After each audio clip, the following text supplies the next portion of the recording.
Okay, I think I'll get started as we're ready to kick off here. And I have never been so well supported in my life, so thank you to those folks who have generously given their time and expertise and moral support. And thank you for coming and giving up hopefully 45 minutes, but I did say I would be happy to stay behind if there are folks who afterwards want to have more conversation. Or this can be the beginning of a long, beautiful relationship in terms of just staying in touch. If there's stuff that's piqued your interest but you want more, by all means, I really welcome that and look forward to that. So I'm Cindy, probably not a stretch to guess that, and I have the pleasure of working with the CARBC. Anybody ever heard of CARBC? Oh, wow. This okay. morning. Yeah, this morning. The Centre for Addictions Research of BC, which is a research center really committed to the full array of looking at substance use, both from a health promotion perspective, which is really where I come from, to intervention and treatment end of the spectrum as well. And if you are not familiar with carbc.ca, by all means, I encourage you, if you're interested in, you're here, so I'm guessing you're interested, unless you're like, oh, wrong room, I thought it was medieval studies, which actually we can bring into this conversation, frankly, but that's another a little bit tangential.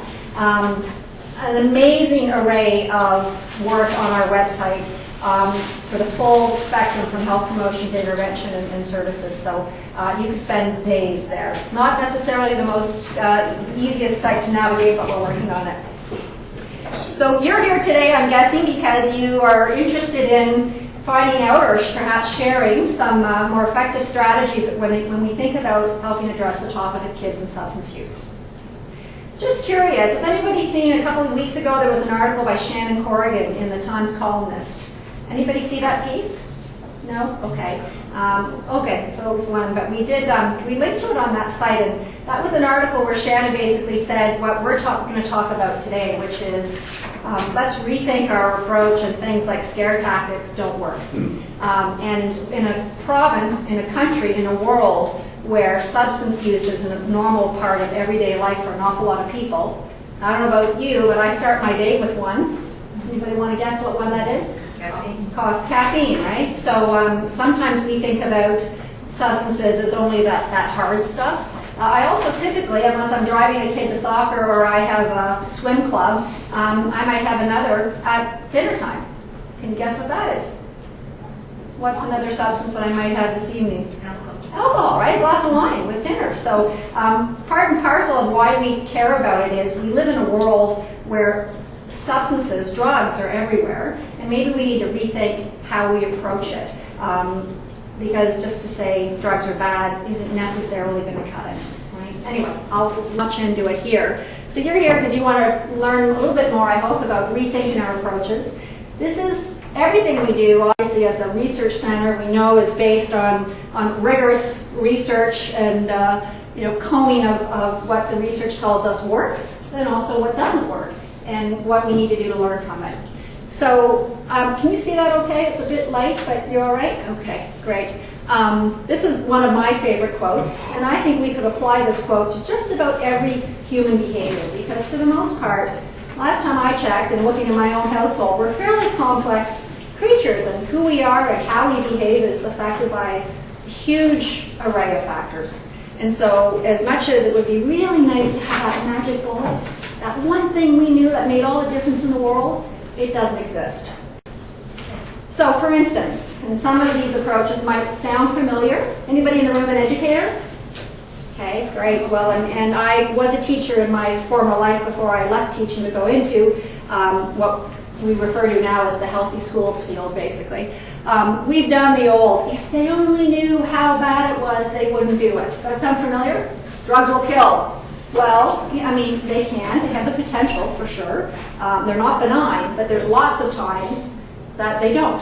Right? We also know that Haagen-Dazs is bad for me, and I shouldn't have it, but I still occasionally crack open that kind of ice cream and enjoy it, and it can be part of a healthy life as well. We've done the old, if we can only help them build up their skills to resist that tidal wave of peer pressure, right, and work on their refusal skills and That's really going to help them. Well, in some cases, no. I mean, in other cases, it has and you'll see there's sort of that. There's never a clear cut back to that. It's no simple solutions. But our peers, a question for you: an asset, a good thing, a bad thing.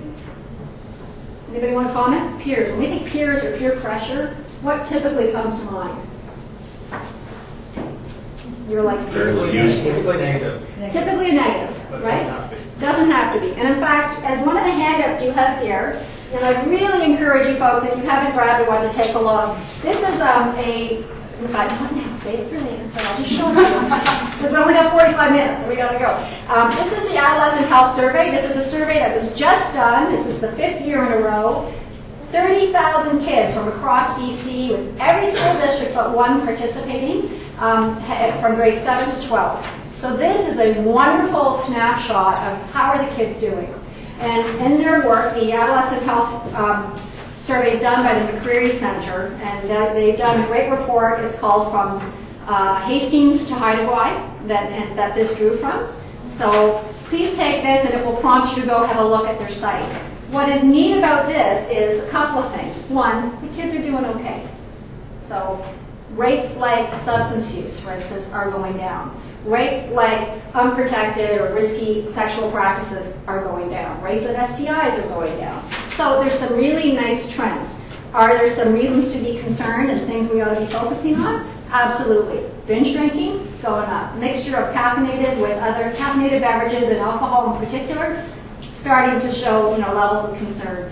Sleep and lack of. Use of digital devices, those sorts of things. So this comes back to there's no simple solutions, because life as a young person, let alone life as a grown-up, is a pretty complex picture. So for those of you who really care a lot about and doing your part to help support young people, I really encourage you to check out that Adolescent Health Survey. So no such things as simple solutions. Has anybody ever heard of the rat park study?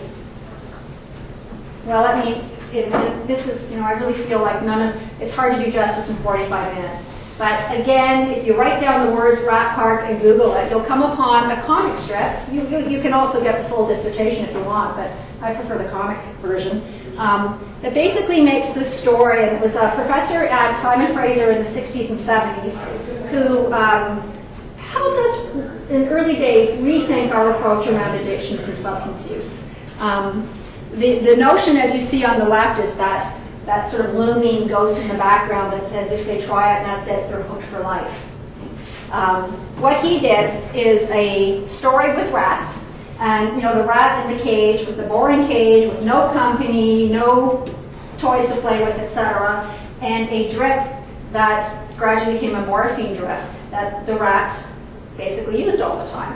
They're kind of bored and they were lonely, and they went and they would have a drink, and his next thought was, well, what if we introduce something into the environment? What if we introduce friends, fellow rats?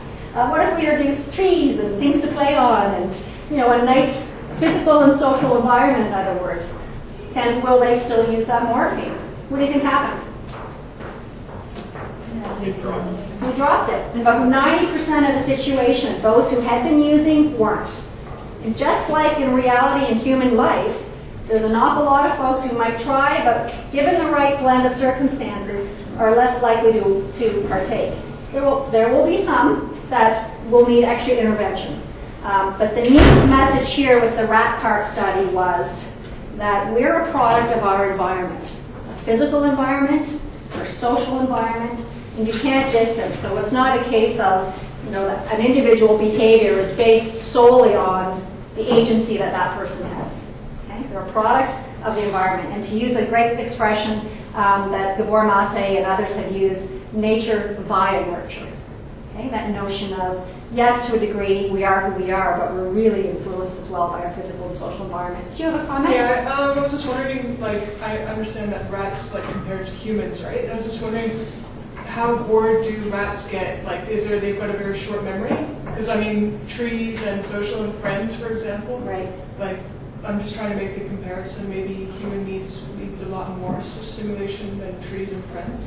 Sure. Well, I think, it's all relative, and I'm no researcher, and I don't profess to understand the neurophysiology of rats, but the message and the work that he did, and again, I'd encourage you to go have a look and dig in more deeper into the study, was the notion that introducing an environment that was nurturing, that was supportive, that provided opportunities for pro-social or positive behaviors, had the desired effect. Because it's just the east side of Vancouver is very strong with addictions, and at the same time, Vancouver's a very thriving city. So I find that a contradiction. So I will go to his site. Yeah, you should. And if you haven't read any, I'm sure you probably have read some of Gabor Mate's books as well. And seen him in presentation. Yeah, great. Well, and he would make the same argument in many ways in terms of the underlying factors that are at play,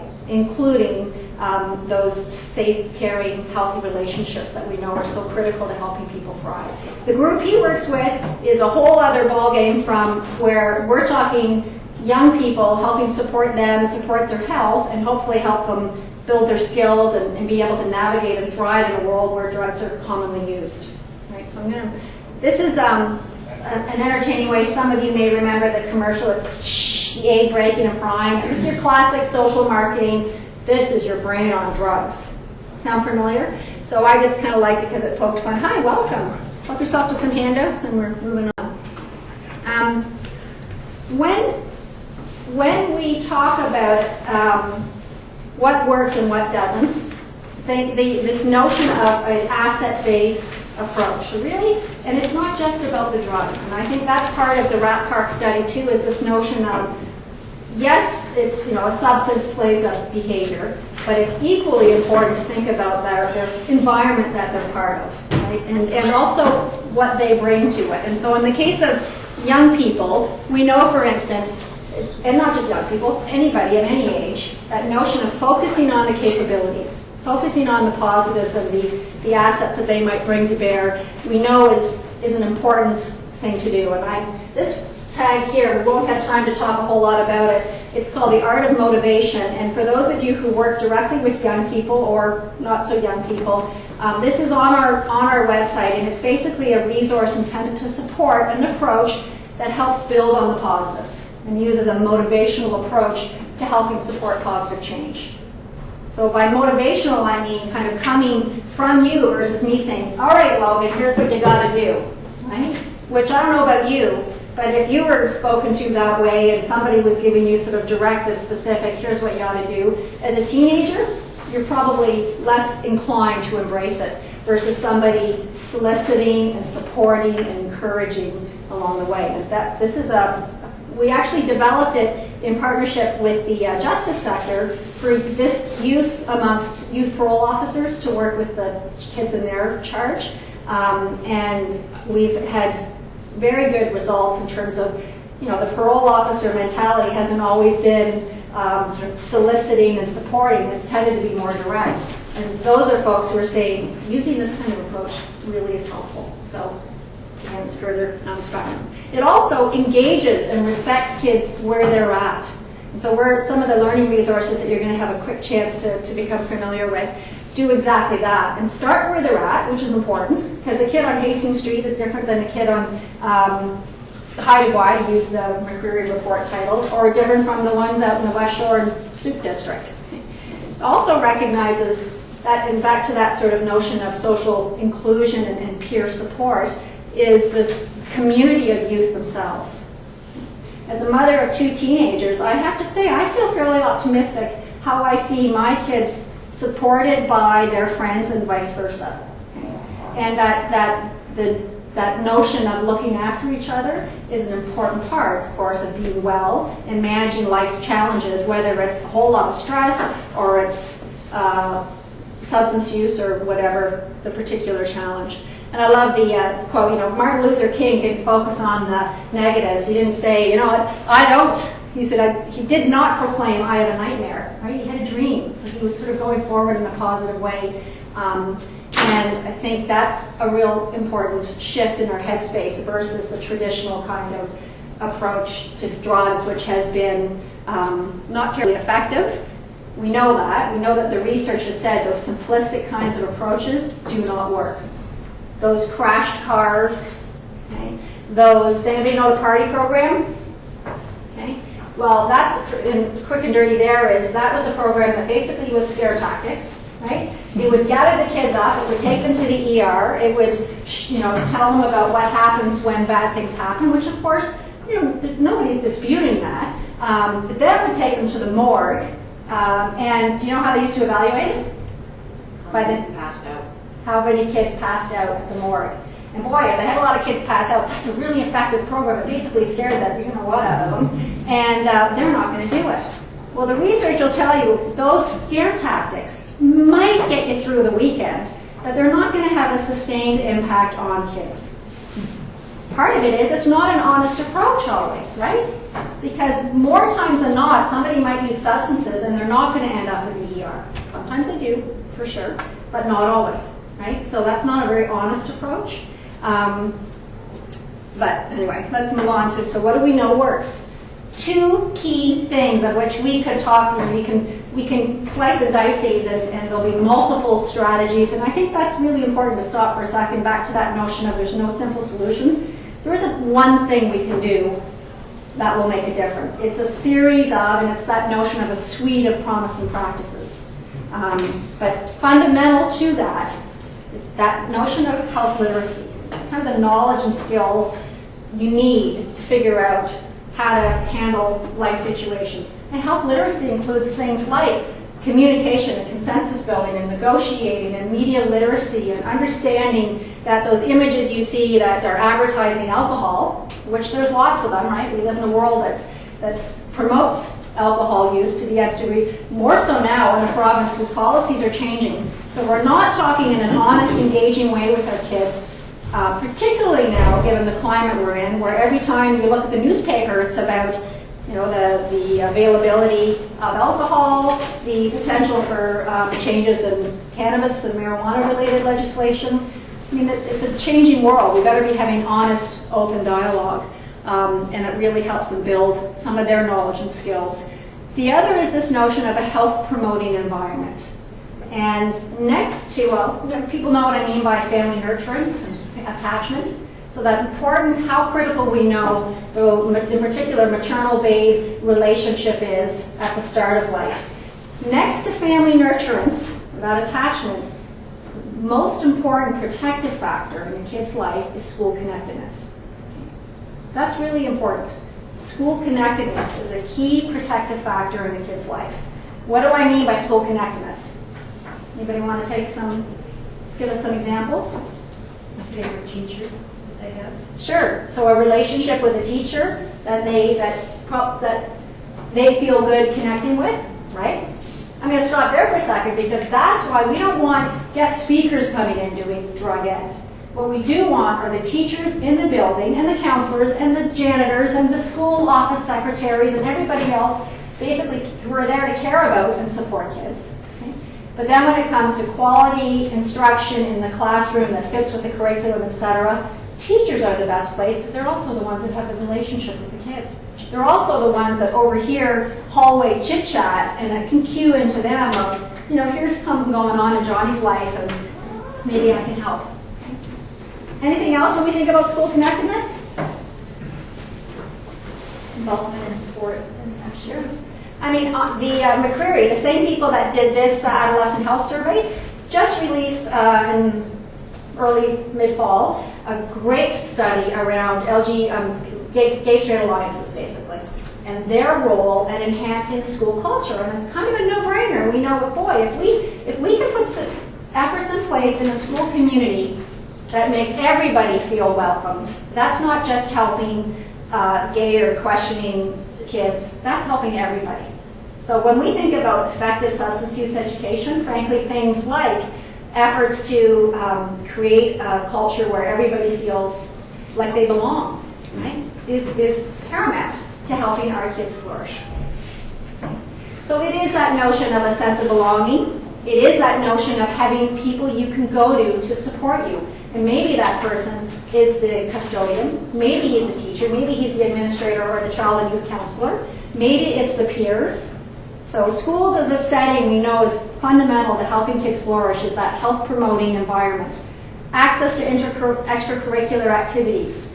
And sport is a great thing. It's a wonderful, physical activity is equally effective when we think around helping kids flourish.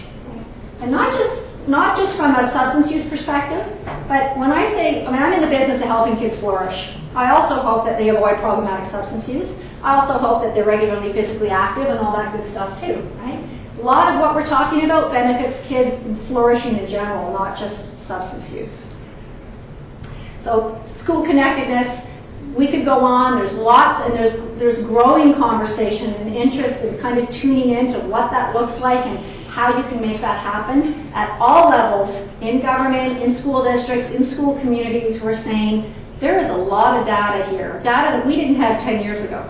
So when that child walks into the classroom and there's a teacher saying, "Hey, good morning, Logan. Hey, I heard you had a game last night. How'd it go?"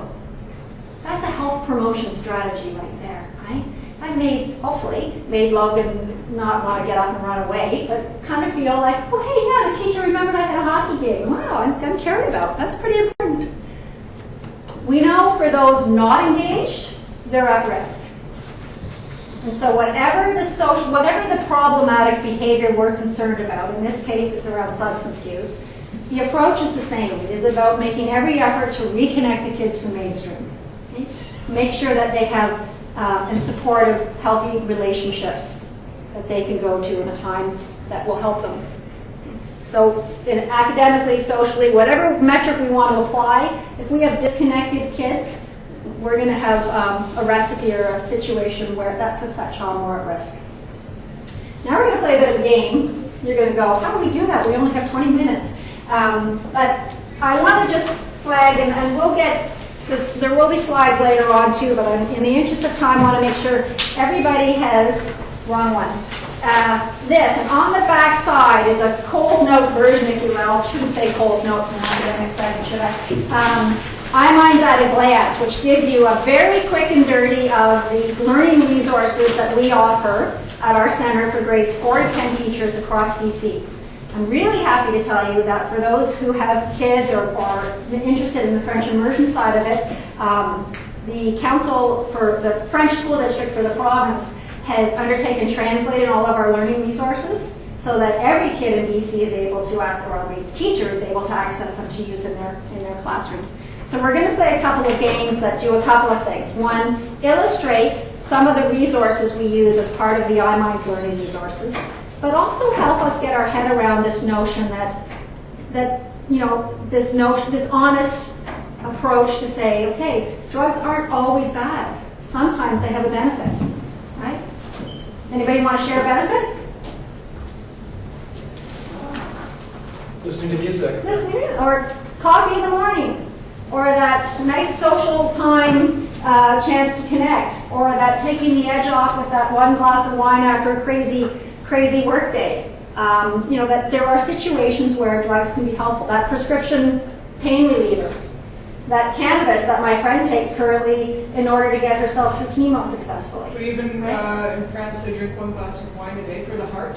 It's good for there's good that. It makes signals, right? When we have some research and so in other words, you can't just say drugs are harmful, because in many situations they're not, but in some situations they are. And so that gets back to that we have to help kids develop the skills that they need to figure out what's helpful and what's harmful. So this is a rather dry-looking slide, but it really presents that image from helpful to harmful.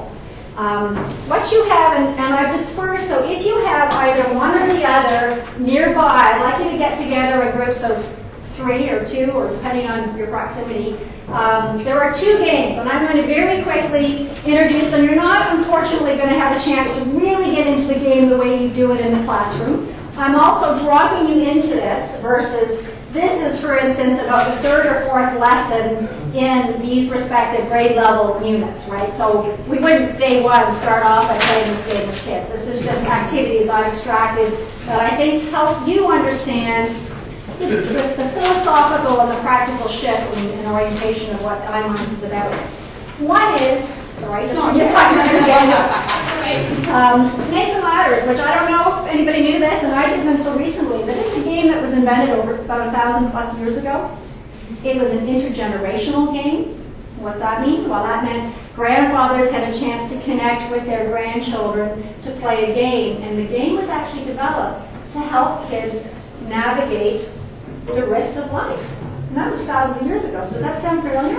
So what we've done is we've adapted it and applied the notion of different substances from ibuprofen to over-the-counter products to prescription meds to often what we think of as food and bev, like caffeine and alcohol, which, by the way, alcohol causes, next to tobacco in terms of its lethal nature, alcohol causes the most harm. So when people think drugs, they automatically sort of bypass alcohol. Oh yeah, that's just fun stuff. And they go to like the scary stuff, the meth and the ecstasy. But the reality is alcohol causes the most harm. Sometimes we forget about that. And I think we're going to see a whole lot more conversation, and I don't think we can have enough of it, around a culture of moderation in our approach to alcohol.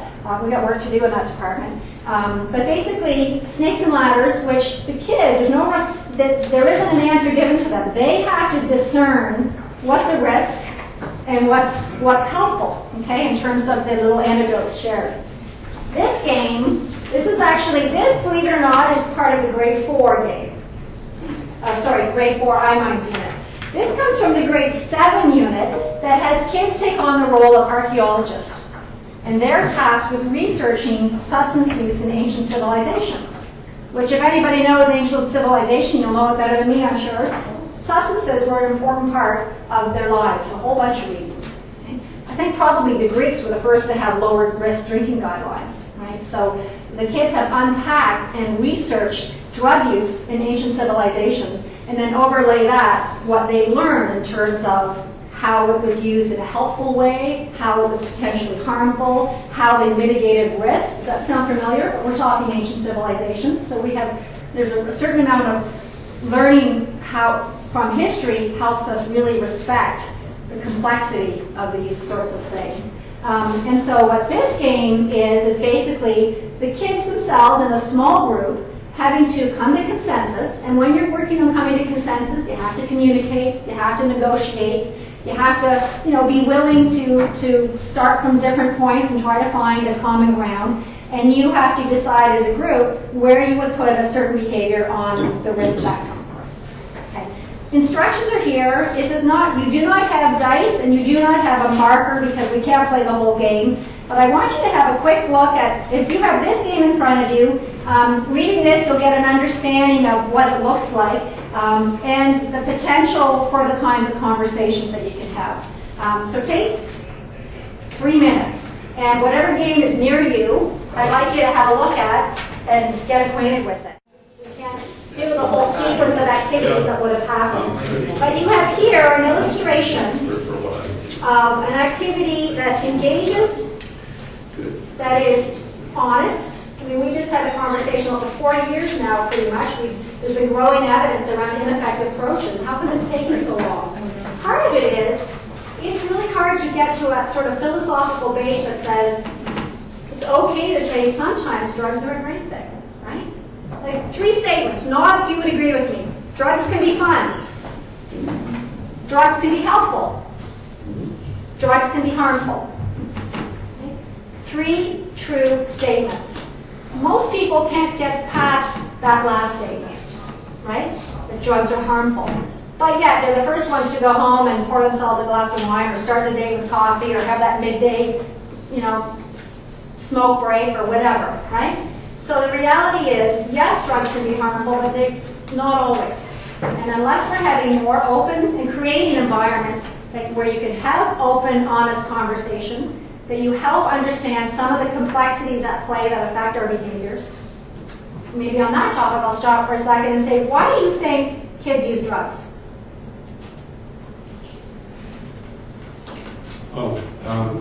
Stress relief. Sure. I think a lot of them feel like they're in captivity in school and in their life in general, and it's just like any prison system. They use it to kind of put in their time in a more kind of like sensible.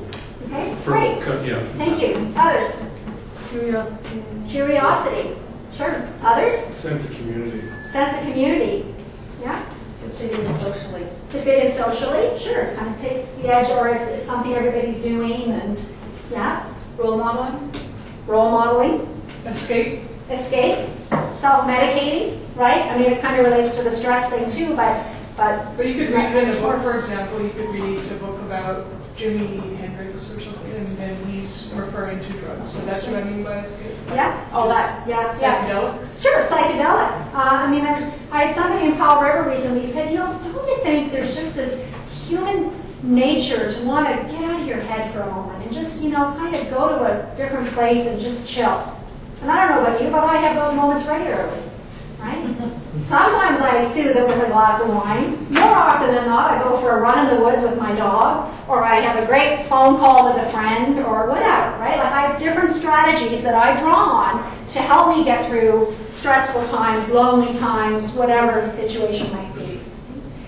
Just that the same reasons kids use drugs pretty much parallel why adults use drugs. Okay? And so, again, if we're not having open, honest conversation, and we just call in that old approach of, well, let's scare them, or let's, you know, build up their refusal skills, we're probably not giving them those knowledge and skills they need to figure out how to handle it. And I'll use that. My daughter's former grade 8 teacher uses iMinds with her kids.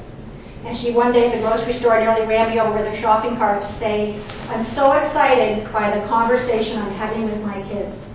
She said, it's not really about drugs, and that's a good thing, right? Because it could be, you could substitute whatever risky social behavior for drugs in this conversation, frankly.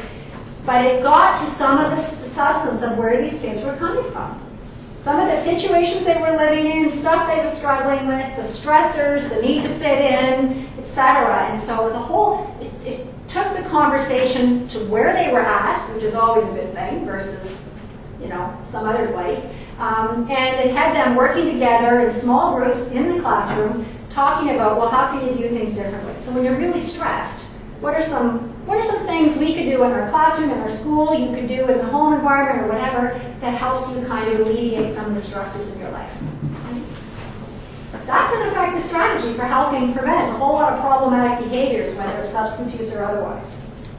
Creating that context for those conversations is what resources like iMinds use. Okay? And there are some others that I'd say are very good, but usually expensive. 4th R comes to mind for those of you who might know that curriculum resource. You know, this is built in BC for BC context learning resources for schools. It's free of charge, downloadable, all that good stuff. And most importantly, based on the most current evidence there is, versus more of that same old kind of approach that we know doesn't get us the desired change. And worse, robs opportunity for really cool conversation with kids. Right?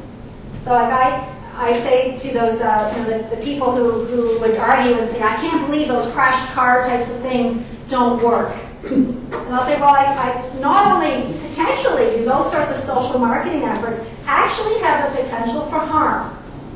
I'll use an example that's not substance use related. But when you have somebody in and they're talking all about self-harm, I'd be willing to bet dollars to donuts rates of self-harm go up in that school culture, school community. So when you're calling in the guest speaker kind of mentality, you're not only potentially setting up more harm than good, you've also created this sense of, well, we've done that, we can tick it off the box and tick the box and say we're done substance use, right? Which is not helping kids develop capacity. It's not developing their skills, their ability to interpret media around them and what they see, etc. So on the topic of media literacy, which has a lot of good evidence behind it to say it makes a difference, the grade 8 unit of iMinds has the kids take on the role of behavioral scientists, researching the role of the influence of media in their youth culture. Okay? There isn't anything in there a whole lot about drugs. It is about helping them become more media literate. And if we can help them become more media literate, we're helping them in many ways. So for instance, a grade 9 class who invited me in to show me the grade 8 class, their presentations, an awful lot of their sessions was on body image, right? And the role of photoshopping of images, etc. And again, a different conversation than substance use, but related when we think about helping kids become more media literate and understanding what's coming at them and what are they really seeing versus just taking it at full weight. Okay. This was just there as a backgrounder for you, but when we, and I'm sorry I should have spoken to it before we started our game, but it's basically, what's the risk? When we think about helpful to harmful, this pretty much sums it up in a nutshell. And this actually is taken from a grade 7, and you have it to take home. This is the quick guide to drug use. So after those grade 7 kids have researched ancient civilization, this is pretty much the one and only kind of drug-specific sheet that these kids get. And then they're talking about, and in their work, they then apply sort of how drugs were used in ancient civilization and how they're now, and how do you mitigate risk, and which includes abstinence. Nobody's saying that this is a pro go and use drugs thing. It's an honest approach. It is.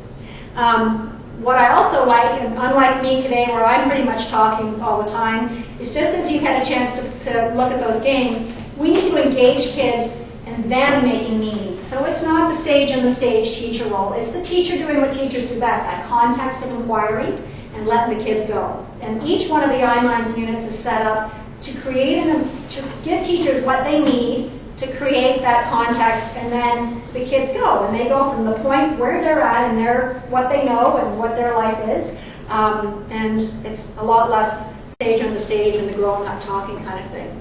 Okay. So when we talk about health literacy or the knowledge and skills kids need, this is the sort of thing that we want to get at. Okay. That we're clearly not going to have time to get at a whole lot deeper today with 45 minutes. But basically, you want to build competencies, okay? And we definitely want to help kids understand the impacts or the factors at play. So one of the activities has a bunch of images on the cards, and as a discussion starter, I could hold up, let's say, an image of a child being physical, or somebody being physically active, and I say, is this healthy or unhealthy? Healthy or unhealthy? Healthy. Okay. Could it be unhealthy? Yes. Sure, and then you can have a conversation. The other might be TV or screen time. The other might be hanging out with friends, which is a great thing unless you're supposed to be in school, right? So that notion of there's a whole bunch of factors at play, and nothing's black and white. And that's a good example when we think about helping people understand those various factors is really key to helping them manage substances. Okay? This metaphor of a notion of a frog in the pond. So when frogs start showing up and they've got multiple heads, or they're not making babies, or they're dead, we might be inclined to look at the frog and go, oh, gee, what can we do to help support it?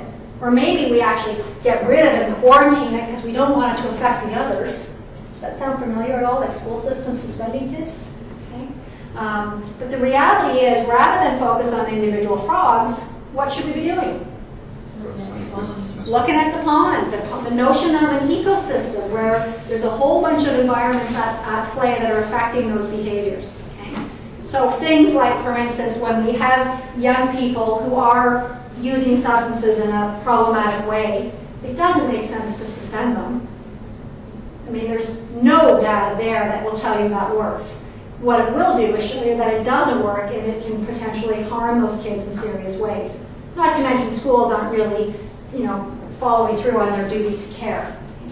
So this sheet here, if you would like a 2-pager and want to have a conversation with your school or your school district about effective approaches to supporting young people, we know that suspensions and further disconnecting kids versus engaging them and supporting them. Okay? But this, we need to move away. I love the line, we need to have zero tolerance for ineffective policies. We're not helping them if we displace them. We need to look at the environment, and it doesn't mean it's not about consequences. A kid who's, smoking a joint in the back 40 at lunchtime, there should be consequences. But let's find consequences that help them, not hinder or harm them.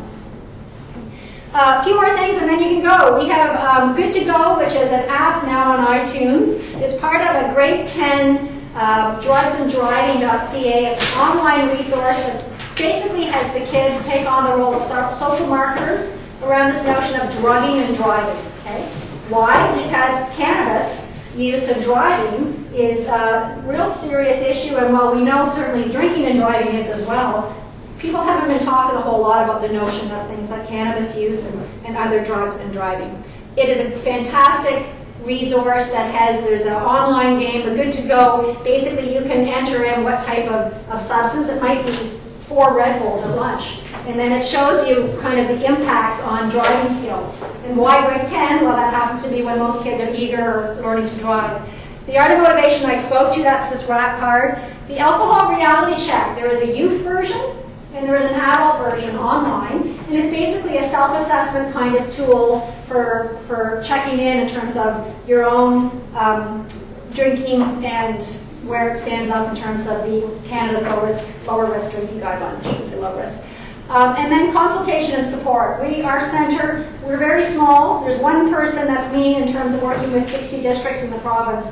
But I'm very eager to connect. And you guys are the gifted. You're here because you want to be part of this conversation. And I think the reality is most people want to get there, they're just not sure how. So now, go forth, multiply. Take as much information here as you like. Please share, please check back. And if you want my email, you have after this lovely quote, which says, we can't always have control over the environment, but what we can do is help build competencies in our kids and create an environment where they feel valued and cared about, and we're going to go a long way. And that's how you get in touch with me, or hang out now if you like. So thank you. It was a lot in a short window of time. All right. Thank you for indulging yourself.